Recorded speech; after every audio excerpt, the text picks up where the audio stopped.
Hello，各位好。即係好耐冇同大家見面啦，因為好多變化，咁樣就重新一路都有玩玩具，不過冇同大家開箱係咯，冇放棄到嘅。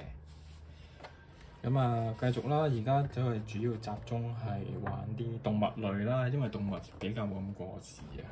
咁當然而家比較 hit 嘅就係侏羅紀有新戲上，咁就開下隻恐龍。咁其實一路咧就都係想有一隻會即係摺埋，即係可以企可以飛行，即係佢啲可以縮埋可以變嘅翼龍啦。之前買過一隻係淨係骨骼，咁就可以有兩個形態嘅，但係咧佢就唔可以變，即係話佢要砌過。咁但係咧，終於等到 Mattel 出咗一隻真係可以係摺起可以企喺度嘅，即係嗰個爪。咁就作為一個叫喺陸地嘅形態啦。咁呢隻就真係可以變啦。咁之前所有佢出嗰啲Pteranodon 啊，因為嗰啲其他翼龍咧，嗰啲都唔可以，就係因為呢塊 hip 啦，有啲佢用兩塊拼埋啦，有啲用一塊過就直頭緊咗。咁呢個終於都可以即係做到一塊翼之餘，又可以做到嗰個落地形態，咁就唔使拆件啦。所以呢隻咧就叫做一定要買。開嚟睇下啦。咁又唔知有冇啲咩配件。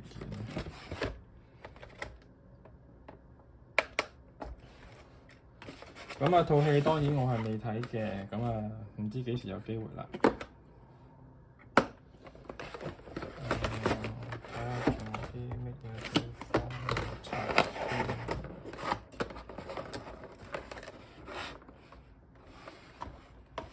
先。學生呢度。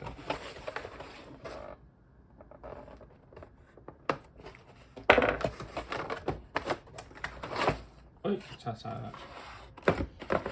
好啦，說明書喺入面喎。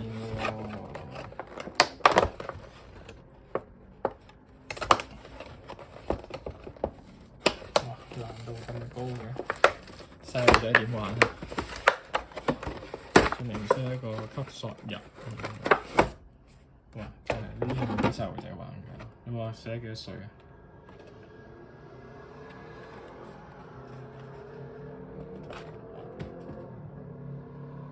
呢隻好似係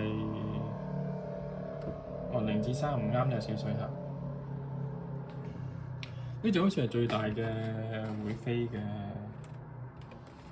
恐龍，其實真係唔係叫恐龍啦，叫做 Flying Reptile，因為恐龍係第一行嗰啲先叫恐龍。但係我哋咩都叫恐龍㗎啦，你知我哋香港。呢隻腳可以轉啦，應該係啦，有關節嘅。幾得意喎呢個關節。飛行形態啦，隻腳可以彎後啦。頭可以開嘴嘅，應該係有兩個掣。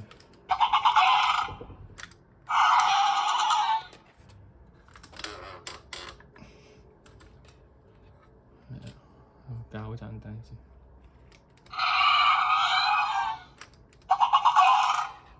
係幾靚啊！我頭上色都好靚，有唔同顏色啦，有啲羽毛狀嘅嘢啦，個嘴都好修長，有個鼻孔都真係好仔細咁移出嚟。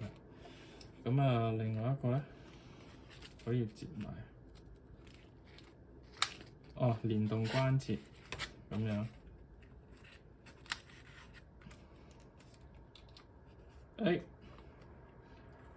擺返隻腳咁樣。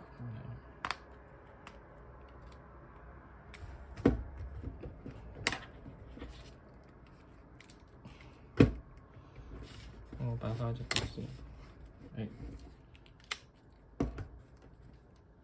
隻手都有關節嘅，個爪翼前嗰個爪。成日彈開嘅。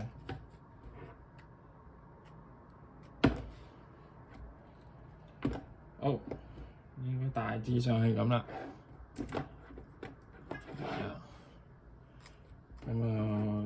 部都係撳掣啦，係咪？哦，有係啦，撳掣發開個翼，咦可以拍翼添啊 ！OK， 有電池，可能會插電啦，係咪應該係呢個？哦，嚟多次，睇下睇唔睇到？哇，跟住咧點樣拍翼啊？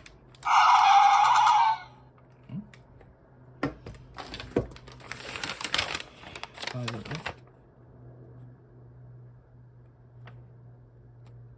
哦，就咁戳佢啊！係咪㗎？Move the dinosaur up and down to make the wings flat。啊，係。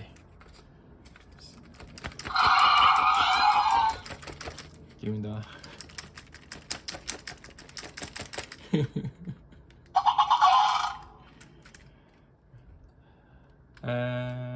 唔知佢係咪仲個比例啦？因為佢之前呢啲叫做係叫 basic 啊，即係或者 basic 款嘅恐龍咧，佢都大致上有個比例。咁但係呢隻我覺得好似做大咗，對啲人仔嚟講，定係佢啱咧？我真係唔夠膽講。哇！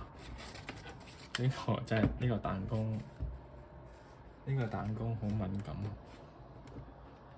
但係好玩嘅，係啊！呢個就係我最中意個形態，即係我其實好想有一隻可以着陸嘅飛行恐龍啦。啊，條尾都有關節，我條尾冇關節。咁啊頸啦，頸部應該喐得嘅。我頸唔，佢頸呢度有關節，但係好似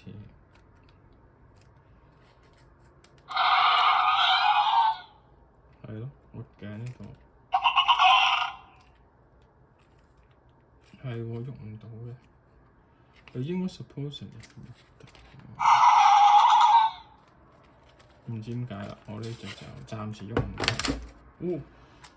但係呢個比較敏感啊。OK 喎，我覺得就上色一流，即係好多漸變啦，頸下嗰啲紅色位啦，咁另外有啲上色。個身又冇上顏色嘅，爪痕亦都冇。咁啊，呢度入電池啦，個圖度。我又覺得都冇乜挑剔㗎啦，但係 size 就唔知襯唔襯其他恐龍。我略嫌佢可能大隻咗少少，係咪啊？不過可能啱啦，呢個我真係要研究下。咁啊，多謝各位先，真係咁耐冇見就。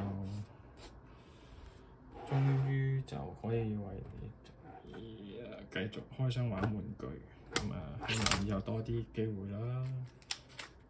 好啦，拜拜。